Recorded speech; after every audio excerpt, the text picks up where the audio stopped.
All welcome back to my YouTube channel అప్పు Shiva vlogs. గోంగూర పచ్చడి చేసేద్దామా.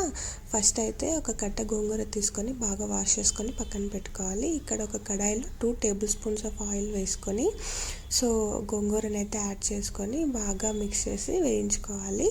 తర్వాత అదే కడాయిలో 1 టేబుల్ స్పూన్ ఆఫ్ ఆయిల్ వేసుకొని ఒక 10 చిల్లీస్ని అయితే యాడ్ చేసుకొని బాగా వేయించుకోవాలి. ఇక్కడ నేను పోపు కోసం ఒక ఆనియన్ అయితే కట్ చేసుకొని పెట్టుకుంటున్నాను. తర్వాత ఒక మిక్సీ జార్ తీసుకొని అందులో వేయించుకొని పక్కన పెట్టుకున్న chillies, 1 table spoon of salt and half వెల్లుల్లి, 1 కప్ ఆఫ్ పల్లీలను యాడ్ చేసుకొని గ్రైండ్ చేసుకోవాలి. గ్రైండ్ చేసుకున్న తర్వాత ఒకసారి దీన్ని బాగా కలుపుకొని ఆల్రెడీ పేస్ట్ చేసి పెట్టుకున్న గోంగూరని అయితే ఇందులో యాడ్ చేసుకొని మరి ఒకసారి మిక్సీలో గ్రైండ్ చేసుకోవాలి. ఇలా గ్రైండ్ చేసుకున్న తర్వాత పోపు కోసం ఒక కడాయిలో కొద్దిగా ఆయిల్ వేసుకొని పోపుకు కావాల్సిన ఐటమ్స్ వేసుకొని ఈ గోంగూర పేస్ట్ని కలుపుకుంటే యమ్మీ గోంగూర పచ్చడి అయితే రెడీ అయిపోతుంది. మీకు కూడా ఈ వీడియో నచ్చినట్లయితే please do like, share and subscribe to my channel. Thank you.